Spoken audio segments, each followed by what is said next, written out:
The day I found out my wife was cheating, I wasn't prepared. I had not been suspecting for weeks the sex wasn't stale, at least not to me. We weren't going through a rough patch. Nothing of the sort. That very morning, she had come out of the shower and pressed her naked body against me. I had to change my suit, shirt, and tie afterwards, and I was late for a meeting with my publisher, but it was totally worth it. That's why when I walked into my home that afternoon, 3 hours earlier than normal, hoping to continue from where we left off in the morning, I didn't expect to see my wife someone else in the pool. My pool. My first instinct was to pick a knife off the kitchen cabinet. I almost did. If I had, I would have killed one or both of them. I wasn't sure who I wanted to kill more. The one I loved who had broken my trust or the object of her adulterous desires. Then I saw his face and the hand reaching to pull out a knife stopped in its tracks. It wasn't my brother or boss or best friend. It was hers. Her best friend. The guy who had always been there. They were friends before I met her. Friends while we dated. Friends when we got married. And she asked me to make him one of my groomsmen. Friends, till now. At first I was uncomfortable with how close they were. She told me he was like a brother to her.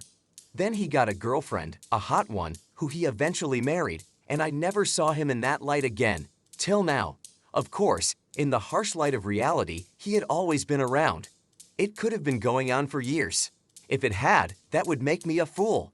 I was hurt, betrayed, angry, but I was not a fool. Killing one or both of them right now in a fit of rage would be illogical, foolish. They were still at it in the pool, oblivious to me. For the half hour, I stood in my own kitchen watching my wife betray me. Then I left. At first I was unsure what to do. I'm not a gangster or a military man, nor did I know any. So getting him killed or beaten to within an inch of his life was out of the question. I am an author, a rather successful one.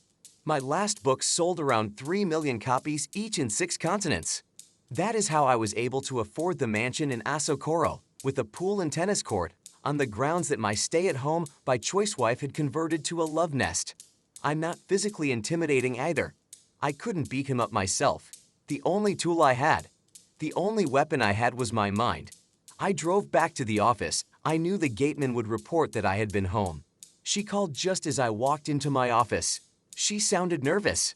I told her that I forgot my USB drive on the mantelpiece and I had picked it up, used the guest bathroom, and returned to the office that I had called out her name, but she didn't respond, so I figured she was sleeping, and since I wasn't staying long, I decided not to disturb. She believed me.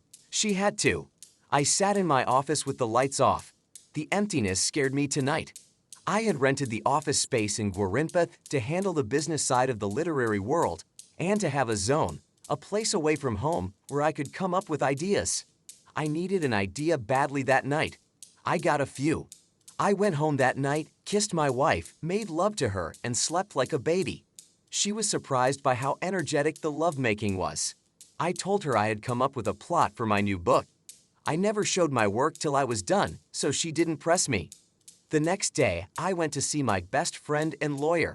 I asked him about divorces and how they affected finances and assets. He walked me through matrimonial actions. Essentially, if I divorced her, my wife would get as much as half to keep her in the lifestyle to which she had become accustomed while married to me. Utter bollocks. He asked if everything was okay. I told him it was research for a new book. The protagonist was in a messy divorce and needed to figure out a legal way to leave his wife with nothing. He was intrigued. He called me the next day. He found a way. It was complicated, but it could work. The rules only applied to property or funds acquired during marriage. If the protagonist found a way to transfer it all to some trusted third party before the proceedings begun, then there would be nothing for the court to give her. He could always get it back afterwards. I mulled it around in my head for almost a month. I called him and told him what I came up with. He said I was a bloody genius, then made a few changes so it would be perfectly legal. I asked him to draft a sample for me and charge me for the work. He didn't want to till I pointed out that the book might make millions. What are friends for?